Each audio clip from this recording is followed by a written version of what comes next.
welcome or welcome back. If you're new here, my name is Layla and today I'm going to be talking about getting yourself work experience for medical school applications. So I've split this into a few different parts, and if you want you can just jump around. Timestamps will be in the description. Let's just get into it.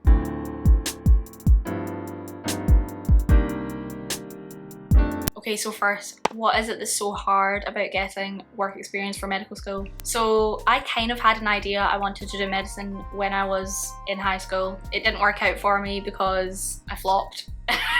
But if you want to know more about that, you can watch the video. I'll link it somewhere here or here. I'm not really sure. My school was not the best. It was a state/public, whatever you want to call it, school. They probably only had applicants to medicine every 2-3 years, if any. Because of that, they didn't really have anywhere to point me. And so I was kind of off looking for it myself. And I eventually managed to bag myself a week of work experience for prospective medical students at the local hospital, and it was incredible. But before that, I had been looking for volunteering opportunities in care homes and things like that, and every time I would get rejected because I wasn't 18. I was 16 when I would have been applying for medical school.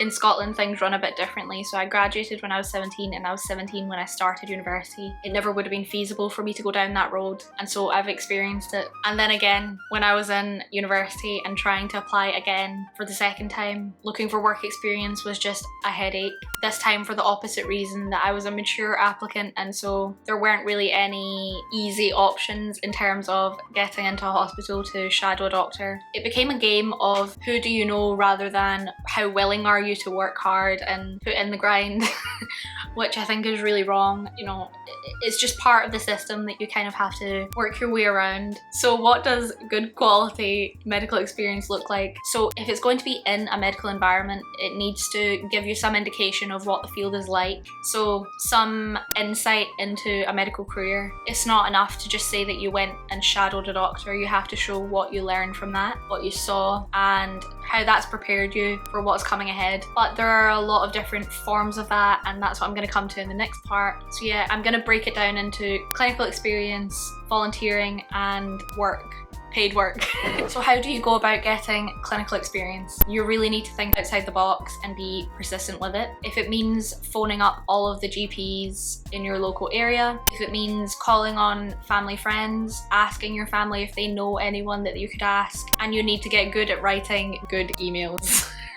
So they should be kind of formally structured. Kind regards and your name. Explain why you're passionate about medicine and why them allowing you to go in and shadow them for a bit would be so valuable to you, and see what they can do. There are some hospitals that have programs that they run specifically for people looking to apply to medicine. Although, like I was saying earlier, some of them are selective about who they let in. A lot of them will only take younger, school-aged people and not be open to degree holders or people pursuing a degree or mature applicants. So it's a bit of a headache, but eventually you'll get somewhere. If that fails, phone up NHS in your local area, so wherever the county you're in, and ask them if they can give you a contact for someone who would run that side of things, and ask them if there's any way that you could talk to them about potentially going in and doing some work experience. When I was in university, I eventually found a program that was specifically for quote-unquote mature applicants. I was 20, but you know, mature all the same. I got one whole day in pediatric neurology, but I mean, it was great that I was in pediatric neurology because when I was applying, they asked what specialties I'd be interested in going and seeing, and I said either pediatrics or neurology, and so pediatric neurology was a nice kind of toss up between the two. So yeah, both in terms of the week that I did while I was in high school and the day-long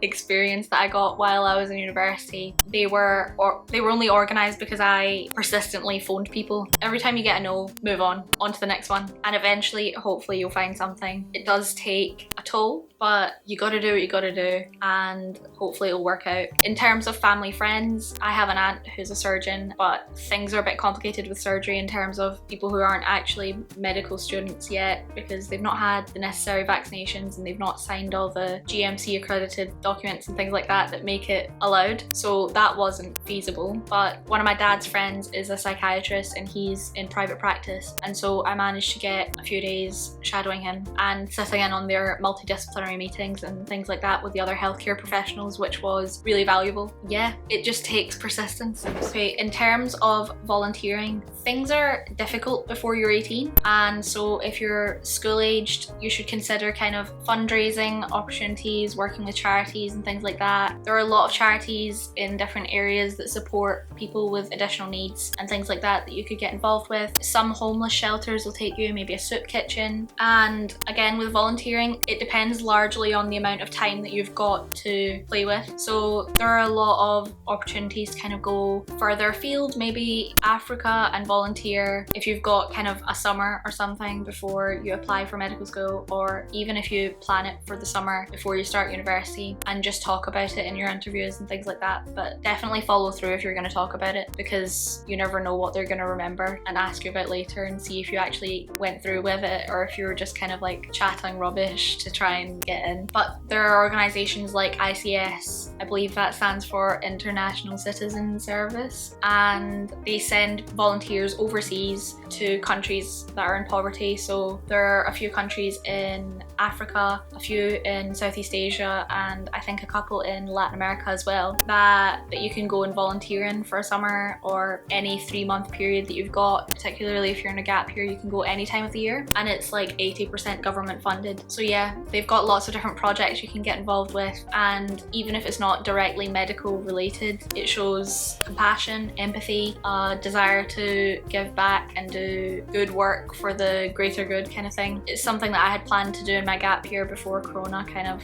ate it up.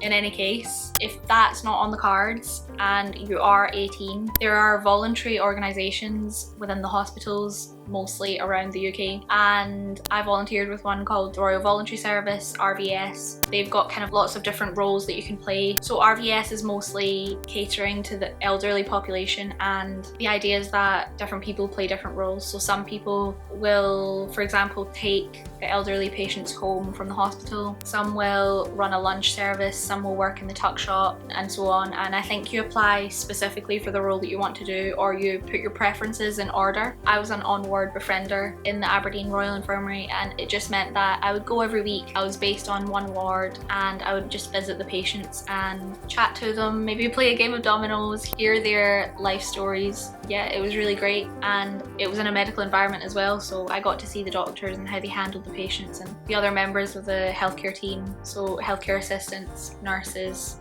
physician associates, porters, everyone. So if that's something that you have the opportunity to do, I would definitely advise it. It's great on a medical application as well, but again, it should be over an extended period of time, and so I was doing it for like a year and a half. If you're seeing this too late and you're right about to apply for medical school, then start it now, but make sure you keep it going so that when you're in your interview you can show continuity and that you've not just done it so that it looks good on your personal statement. So when it comes to jobs, I think personally there is no job that's not relevant in some way, shape or form, because if you're working in retail, you're working with people. If you're working behind a bar, you need to be able to be responsible in your practice and not be serving people that aren't sound state, and you're working with people. Every job, in my opinion, has some transferable skills that would look good on a personal statement, and it's about being able to find that. And it also shows that you can multitask and be able to manage your time between your studies or whatever you're doing and your work. You have to have good time management in order to have a job anyway, to be able to be punctual and to be able to do a good job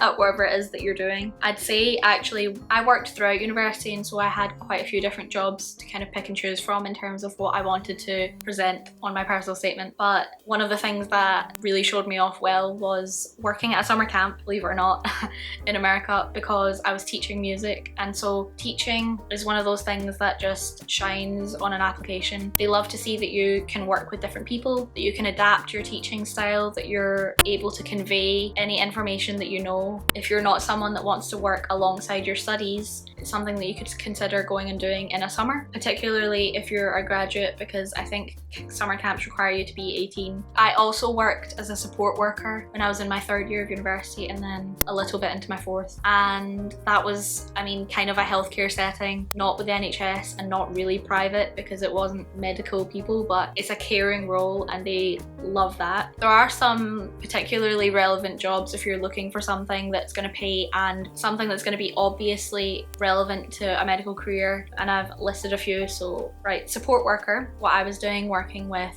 special needs. You could be working with elderly service users in a kind of care home environment. Healthcare assistant, so they're the people that, they're kind of like support workers but in hospitals. Some of them do require that you've got some experience in a caring setting, but there are some roles that don't, and they're kind of entry-level jobs as well, so you don't have to have a degree or anything like that. You could be a medical receptionist or something in the admin end of NHS. I know someone that worked for NHS 24. I don't know if that's called something else now, I feel like it is, but the 24-hour service where you phone up and they give you advice on whether you should go into hospital or whether you should see a GP or not do anything. And so I imagine that was incredible experience as well. You could become a personal assistant for a physician. Now, this is something I've not seen much of in terms of job opportunities in the UK, because most physicians in the UK are with the NHS, and so they don't have a lot of spare pocket to go hiring assistants and things like that. But there are a few private doctors in the UK who like to hire assistants, and so I would think that you would be doing a lot of work that's relevant in terms of audits and paperwork and all that kind of business, but I'm not sure if you would need to have any specific qualification. A lot of them tend to like for you to have very specific admin experience and or in a business setting, and that might not be something that you've got, probably wouldn't be if you're applying to medicine. You could work for a charity, so there are a lot of different charities in the UK that hire people to everything from content creation to spreading the word to fundraising to event coordination to all sorts of different roles within charities that you could get involved in. But yeah, those are just a few ideas. I'm sure there are many more, but if you are applying to med school, here's my medical school applications playlist. I hope that helps in some way, shape or form. And I hope that this video helped you in some way if you're looking to try and find work experience for your medical application. Do let me know if you're applying to medical school, if there's anything in particular that you want to see. I'll see you in the next one.